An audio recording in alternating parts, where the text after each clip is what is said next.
Hello and welcome to our School at Home class in English Grade 7. We are in the third quarter of our set of lessons, and I hope everybody will delight in learning today with lesson number 5. Our topic for today is explaining literary devices.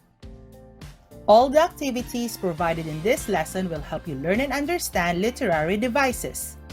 After going through the self-learning module, you are expected to identify literary devices used in literary writings, explain literary devices used in literary writings, and determine the tone and mood through the literary devices. For a start, do the following exercise. You can pause this video if you will need more time. Press play again when you're finished with the activity and when you're ready to proceed with the lesson. Read the following items carefully, then answer the questions that follow. Write the letters of the best answer in your notebook.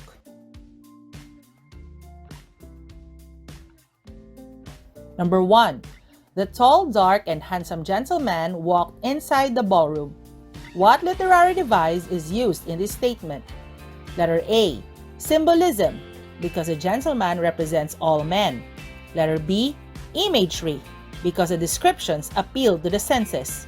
Letter C. Character development, because the writer pointed out the changes in the gentleman. Number 2.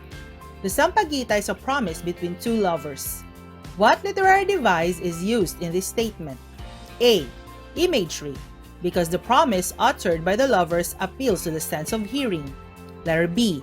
Character development, because the lovers remained true to their promise to one another. Letter C. Symbolism, because the Sampaguita represents the pure love the lovers have for each other. Number 3. The cruel stepsisters realized their mistakes. In the end, they apologized to Leticia. What literary device is used in this statement? Letter A. Imagery, because the sisters were being described clearly. Letter B. Symbolism, because stepsisters are the bullies in our lives. Letter C. Character development, because the stepsisters changed for the better. Number 4. You hurt me. I will never forgive you for this. What is the tone of this statement? Letter A. Forgiving, because the author wanted reconciliation. Letter B. Pity, because a person who does not forgive suffers more. Letter C. Angry, because the author used strong words to express emotional pain. Number 5.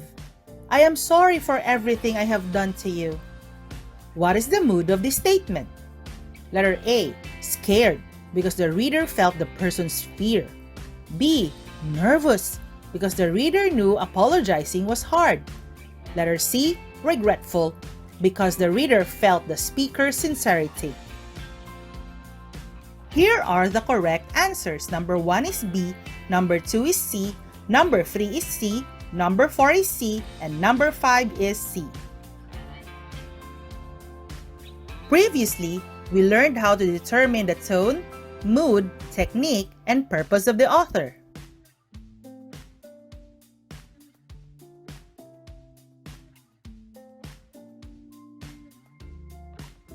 Today, we are going to learn how to explain the literary devices used by an author.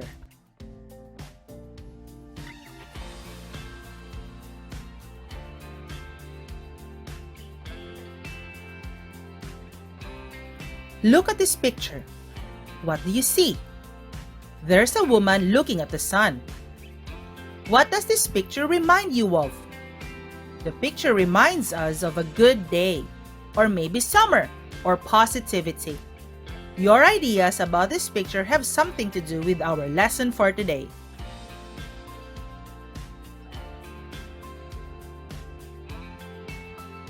When we read any work of literature, may it be a poem, a short story, or a novel, you might have noticed that authors use words that stimulate your imagination. They also write expressions or sentences that are not supposed to be taken literally. Sometimes, we do not understand right away what they are trying to say because they express themselves figuratively, and so we need to interpret or explain what they had written. How do we do that? We should have knowledge of literary devices, and this is what we're going to talk about today. Literary devices refer to the techniques used by an author to achieve his or her purpose. These are used to make the piece more creative and beautiful. Aside from that, these are used to make vivid images, to set a tone and mood, to create colorful characters, to share information, to improve the quality of writing of authors, and to help readers understand writings on a deeper level.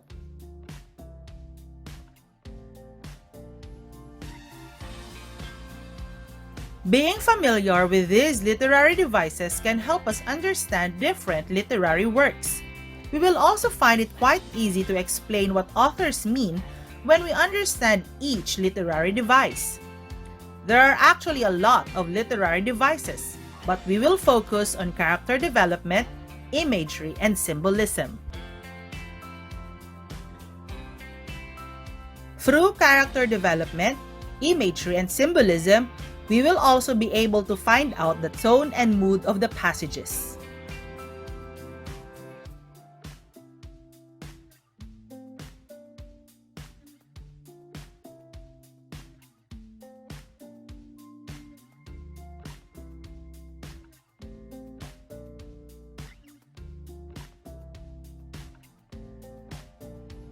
The first one is character development. The author creates a character which begins as one sort of person, but learns and grows throughout the story. At the end of the story, that character is a different person. For example, a cruel girl had changed into a kind one when she learned the importance of being good to others. Because of that realization, she apologized sincerely to those she had hurt. The second literary device is known as imagery. This is an element of a narrative that uses words that appeal to the senses. Reading is like watching a movie. You are able to create mental pictures of the events in the story because the author used vivid descriptions. Mental pictures described in the use of imagery can create a certain mood or the feeling or atmosphere the readers perceive or feel while reading. For example, for the sense of sight, we recognize colors, shapes, patterns, and sizes.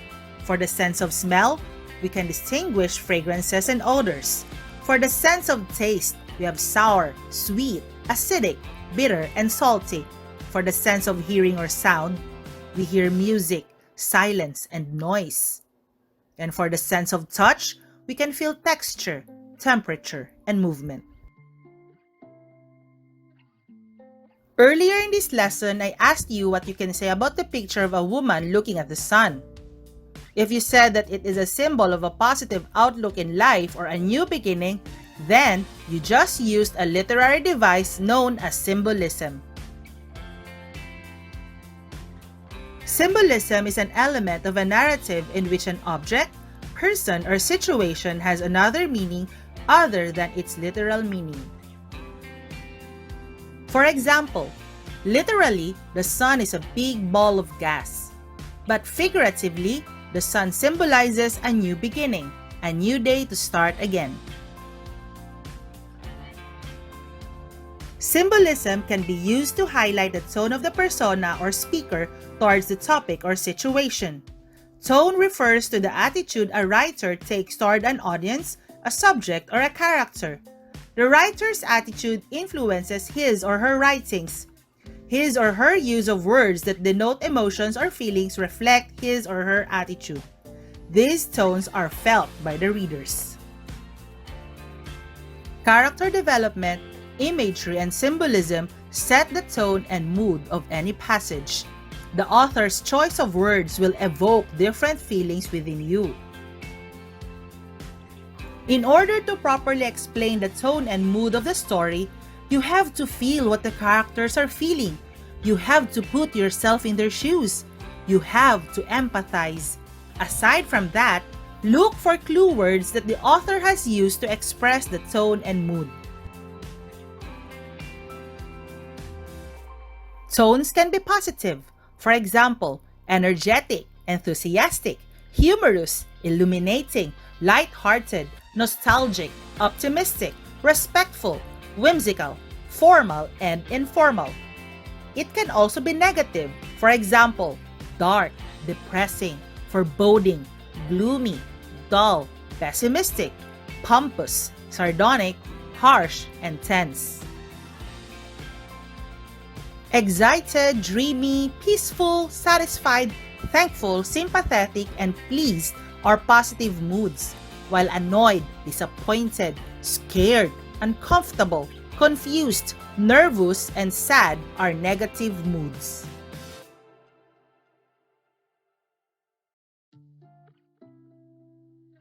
How do we explain literary devices used in a passage? Just follow these steps. Step 1. Read the passage thoroughly. If you did not understand what the author wants to teach you, read the passage again. Step 2.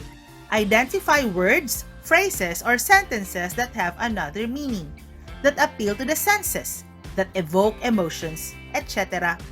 It's also a big help if you use a dictionary to help you with words that you do not understand. Step 3. Identify the literary device used by the author. Step 4.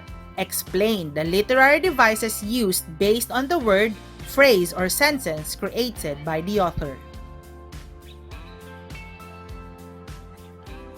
We can use these literary devices to help understand a certain passage. This can help us explain it also. Let's read a story. After reading, we are going to practice explaining literary devices used in a passage. A Man with a Lamp. Once upon a time, there was a small quiet town. There lived a man by himself who couldn't see. He was blind. Yet, he carried a lighted lamp with him whenever he went out at night to enjoy the cool, fresh air. One night, as he was coming home after having a delicious dinner outside, he came across a group of young travelers. They saw that he was blind, yet carrying a lighted lamp. They started passing comments on him and made fun of him.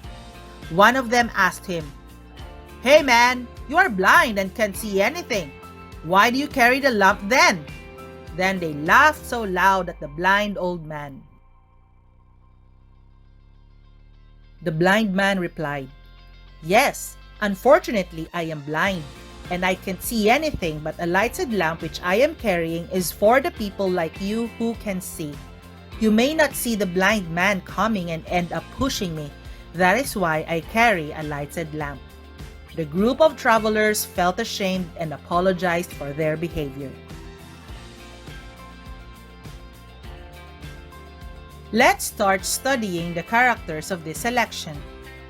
Who are the characters? The characters are the blind old man and the three young travelers. How did the author describe the old man? The answer should be the old man is blind and cautious. What about the young travelers? The correct answer is they were rude to the old man. Which of these characters changed at the end of the story? The young travelers changed when they understood the reason why the blind old man had to carry a lamp at night. This just shows that the author used character development when the young travelers admitted they were wrong for making fun of the blind old man.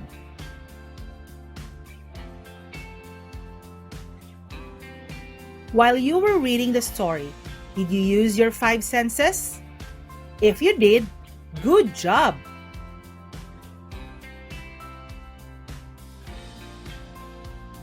For this passage, we saw the blind man, his lighted lamp in the night, and the young travelers. The phrase cool, fresh air stimulated our sense of smell. For the sense of taste, we have delicious dinner, since delicious is synonymous with tasty. For the sense of hearing or sound, the answers are quiet sound and laughed so loud. For the sense of touch, we have the word push, as well as carry the lamp. What literary device did the author use to stimulate your senses? She used imagery. She chose words that will appeal to your five senses. Upon hearing the importance of the lighted lamp to the blind old man, what did the young travelers realize?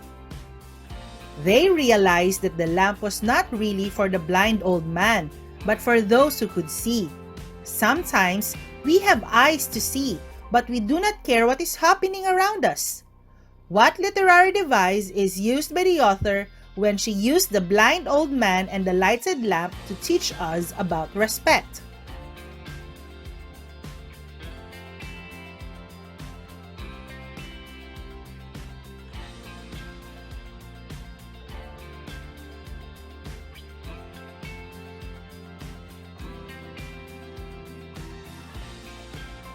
She used symbolism.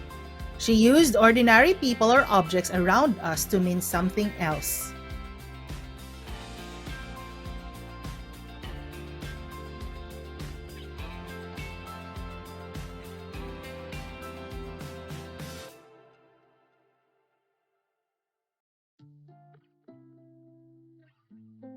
The blind old man represents all of us.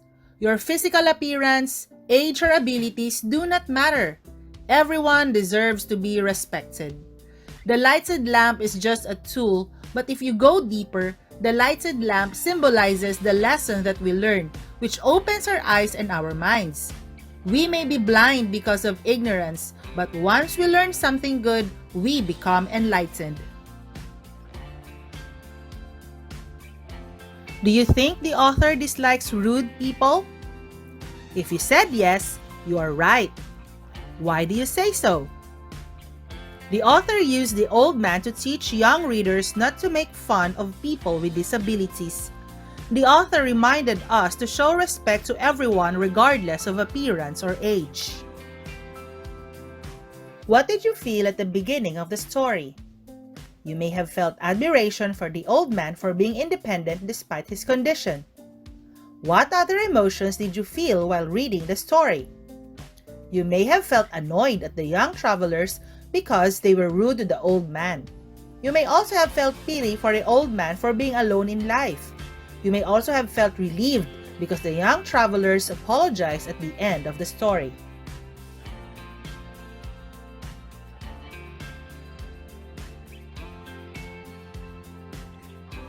Through the use of character development, symbolism, and imagery, the author made us feel different emotions. Her attitude towards old people, rude young individuals, and rural life suggests that she values the wisdom of the old, she dislikes rudeness, and she enjoys a simple life. The tone of the story is optimistic, so you as the reader also felt pleased with the outcome of the story, thus giving a positive mood. And that is how you can explain literary devices used in passages.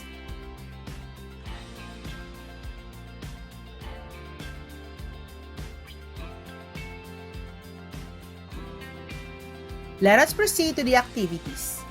Read and answer the following activities carefully and honestly. You can pause this video if you will need more time.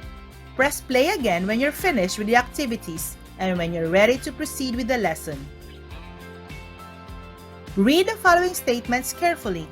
Select the correct answer being described by each one. Write your answers in your notebook. Number 1.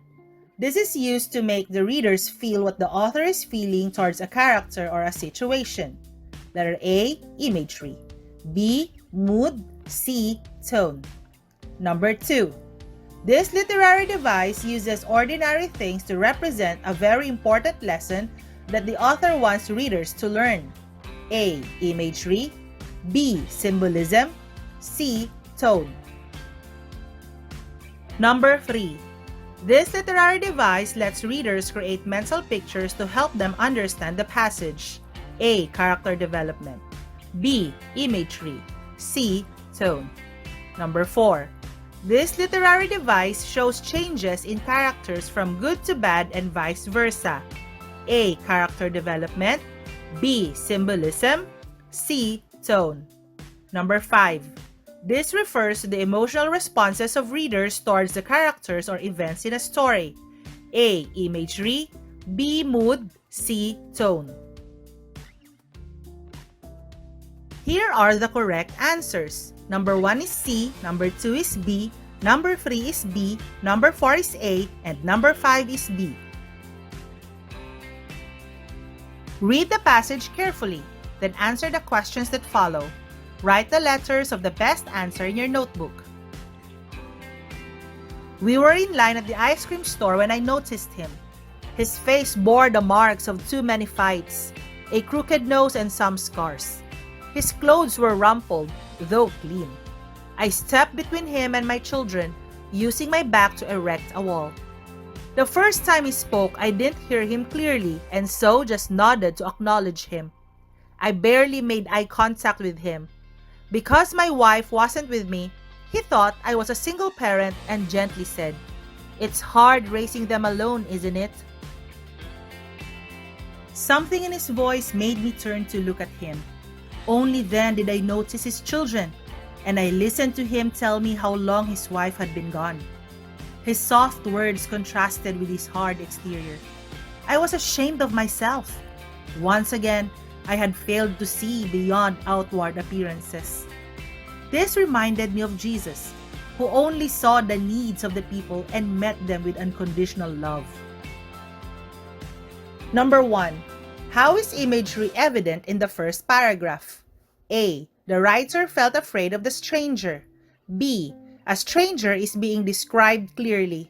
Letter C. The stranger represents all single fathers.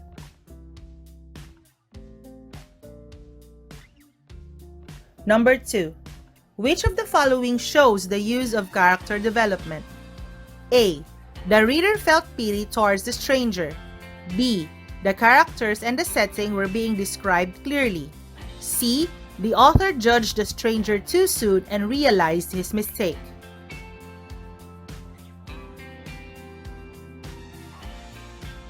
Number 3. What is the mood of this passage? A. Scared because the reader felt the person's fear. B. Regretful because the reader felt the speaker's sincerity. C. Sympathetic because the reader felt the hardships of the stranger. What tone did the author use in this passage? A. Humorous because he was trying to make his readers laugh. B. Nostalgic because he wanted to remember happy memories. C. Enlightening because he wanted to remind readers not to judge others. Number 5. What important lesson was the author trying to teach? A. Judge not, so you will not be judged. B. Know a person beyond what the eyes can see. C. How we treat others should be based on their looks. Here are the correct answers. Number 1 is B, number 2 is C, number 3 is C, number 4 is C, and number 5 is B. Read the following items carefully. Identify and explain the literary device being used in the statements. Write the correct answers in your notebook. Number 1. Jose was a joyful young man, but when his mother died, he became withdrawn. He stayed in his room most of the time while kids his age played outside. Number 2. The night was dark and dreary. I felt the hair on my nape stood. Something or someone was out there, watching my every move, waiting to pounce. Number 3. I believe in the power of kindness and respect, for without this world we live in will fall into chaos. All of us should practice empathy and tolerance. Be kind to everyone you meet because you don't know the battles each one is facing. Number 4. Maria Makiling had long jet black hair, a slender figure, a shy smile, and wise eyes. Everybody would stop just to watch her pass by, mesmerized by her beauty. Number 5. After the Great Flood, a rainbow appeared in the sky. It was God's promise that He would never destroy the world ever again. Here are the correct answers. Number 1 is character development, because from a happy boy, Jose changed to a withdrawn or quiet one due to the death of his mother. Number 2 is mood, because the readers felt afraid. Number 3 is tone, because the author strongly expressed his or her attitude towards kindness and respect. Number 4 is imagery, because the descriptions of Maria Makiling appealed to the senses. And number 5 is symbolism, because the rainbow is used to represent God's promise. For the wrap-up, on a piece of paper or in your notebook, answer the following questions. Number 1. How do character development, imagery, and symbolism create the tone and mood? And number 2. What is the difference between imagery and symbolism? For the following activity, read the instructions carefully, then answer on a piece of paper. Draw a symbol for respect. Under the drawing, explain why you chose that symbol. Read and answer the post-test carefully and honestly. You can pause this video if you will need more time. Press play again when you're finished with the test and when you're ready to proceed. Read the following items carefully, then answer the questions that follow. Write the letters of the best answer in your notebook. Number 1. The beauty queen walked down the aisle with elegance and finesse. What literary device is used in this statement? A. Imagery, because the descriptions appeal to the senses. B. Symbolism, because the beauty queen represents all women. And C. Character development, because the beauty queen used to be clumsy. Number 2. The Carabao is said to represent the Filipino because it is hardworking. What literary device is used in this statement? A. Imagery, because the Carabao appealed to the senses. B. Character development, because Filipinos have become industrious. C. Symbolism, because the Carabao is a representation of diligence. Number 3. The boys treated David indifferently, but when they saw his heroism at the river, they became his friends. What literary device is used in this statement? A. Symbolism, because David represents heroism. B. Imagery, because the characters were being described clearly. C. Character development, because the boys became friendlier towards David. Number 4. Because I saw your sincerity, I accept your apology. What is the tone of this statement? A. Forgiving, because the author wanted reconciliation. B. Pity, because a person who does not forgive suffers more. C. Angry, because the author used strong words to express emotional pain. Number 5. Let's go home, guys! This place is giving me the goosebumps. How is the mood of this statement created? A. Through character development showing the person's fear. B. Through imagery by showing how the place looked like. C. Through symbolism showing how young people behave. Here are the correct answers. Number 1 is A, number 2 is C, number 3 is C, number 4 is A, and number 5 is A. And that ends our lesson on explaining literary devices. Goodbye and see you in the next lesson!